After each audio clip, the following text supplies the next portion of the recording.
Hi everyone, in this video I'm going to go ahead and show you how to make these cute little designs in your Futura program to stitch out either as applique or as embroidery designs using the Futura software, your paint program that's on your computer, and the new Cricut Craft Room software, which is a free software that you can use online or you can download to your computer. Either way. So this is just a little crab one that I had done, and you can either use this as an embroidery or you can just stitch the black outline out and use it as an applique. So I'll go ahead and show you how I went about this. First, you want to open up Cricut Craft Room, which if you are not familiar with Cricut Craft Room, go to Cricut.com, and there's a little tab for Cricut Craft Room. You have to make a profile, so you just put your email address and a password in, and you make your account, and it'll let you access it through either the internet, which then you don't have to download anything to your computer, or you can download it to your computer so you can use it even if you're not on the internet. So this is an online software that comes for the Cricut, where you can design your images before on your Cricut and then cut them out, yada yada. But we're not going to cut them out. We're just gonna use it as a template to make our cuts. So the first thing you're going to do is we want to make this entire grid white. Oh, let me tell you how to get to this grid first. Okay, when you first open up your program, the first thing you want to do is go to Options, which is right over here on the side, your green little tabs. It's the fourth one down. It's Options. Under Project, click the Default Machine tab and put it to Cricut Imagine. Okay, if we use the Cricut Imagine feature, then we'll be able to color our images, which that we want to do to put them in Paint and then put them into Futura, so it'll recognize the shapes by having two different colors. And click your mat size, which is the next item down, to a 12 by 12. Okay? So that's the first thing you need to do, is to get it set up so you can put colors in. The next thing, the third tab down, is Colors and Patterns. Okay? And on the first drop down box, you'll have the options for colors or patterns.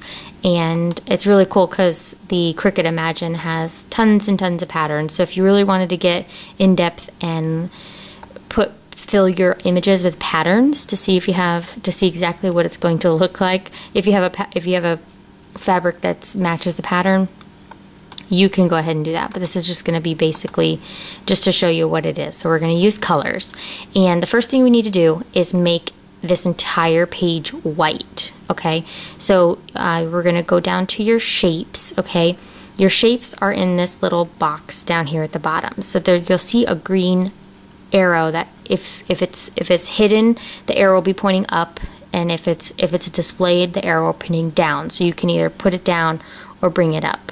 Okay, we're going to make a rectangle. So click on your overlay. That's the tab that I like to work with, and I like to click all types of cartridges, so it'll have every single cartridge that they have. And you're going to go to George and Basic Shapes, because that has, I know for a fact, it has a rectangle that we're going to need to use to color it white to make our white background. Okay, and once that's on, you have different tabs here in gray for the different layers of the Cricut cuts. If you're not familiar with how the Cricut works when it comes to this, check out their website, look at the designs on each cartridge. They have finished designs of what it'll look like if you put it all together, and so you get an idea of what you have to use to make each design, which button you're going to need, which feature you're going to need. Or if you have the Cricut cartridges, you can look in your book. But Cricut online has every book to every cartridge that you can look at, and it'll tell you which tab, whether layer 1, layer 2, shadow, the different features that it's going to pull up here. You'll see everyone's going to be a little different. It'll show you which one you need to get to, which one you need to press to get to the correct shape. Okay, I happen to know that if you just hit Shift on George and Basic Shapes, all the shapes pull up. Okay, and I'm sorry my camera doesn't really show it all that well, but oh, here we go. Okay, see, and it has all the different shapes. Okay, so we're just going to go over here and we're going to click our rectangle, and when you're going to click on, you just put your cursor over one of the images and a little preview box is going to pull up right up here. So if you can't really see what an image is going to look like, you can just look at it in your preview box and it comes up way clearer that way. So we're just click your rectangle, and I like to just drop that down, and it pulls up on your mat, and we're going to make this the full size of the mat, okay, this rectangle, and you just take it over to your to the side and drag it just like you would to grab or get any design, you know, in any basic editing software you're going to use. And then we're going to go over to your colors, and you want to make it white. If you don't happen to have white as a pre-selected color in your little palette right here, there's a little triangle that is rainbow colored. You click on that and it'll pull up a color wheel, and you can choose any color you'd like. Okay, so close that. So I have a white triangle. Now I can go ahead and get my images. I'm going to use the Create a Critter cartridge. Okay, so you just find the cartridge, it's alphabetical order, and here it has a couple layers, and then it has the phrases and the shadow. Most of the cartridges are going to have a shadow feature.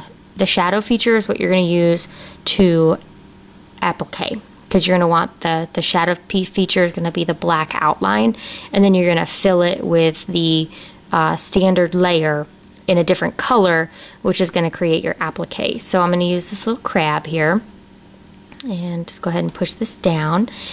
Now there's always a box that's going to pull up. It's going to say weld or don't weld. Okay, always click don't weld. You don't want the welding. The welding feature puts all of the shapes that you're putting on this page together, and we don't want that. So just go ahead and drag it out, make it as big as you possibly can, because the bigger the image, the better it's going to be to for your auto punch. So you go make sure it's not weld, and here's my image, and change the color to black so we can see it. And there you go. And then click anywhere off the page and it'll set it into place. Go back into your images. Okay, click off a shadow, and just with no buttons pushed, it's the first layer, which doesn't have any cuts. It's very plain. It doesn't have any of the details or anything. That's what you want to click on next. So I'm going to click on that one, and again go up to don't weld. Okay, hide that down, don't weld, and change the color in it. Okay, I'll change this to green. And this is where the tricky part gets me, because there's supposed to be a way that you can size your design to match your shadow design exactly, but I can't get the feature to work. It is this little A, like large A, small a relative feature here, where you could put in the exact measurements of your shadow. Say your shadow was at 11, and up here in the corner of the right you've got numbers, height and width. You can adjust it manually like that instead of dragging it. So you can set your shadow feature, say at 11, okay, and then you go to put your first layer on, and you can set your first layer to 11 too, and it will automatically resize your design to the perfect fit, where you don't have to go in here and try to mess with it and make sure it looks right. But for some reason it's not working for me tonight, so I have to manually come in here and resize my design. And so just put your color block on top of it, and if you have to pull it over to the side a little, see my cursor's over here to the side, I had to pull it over a little.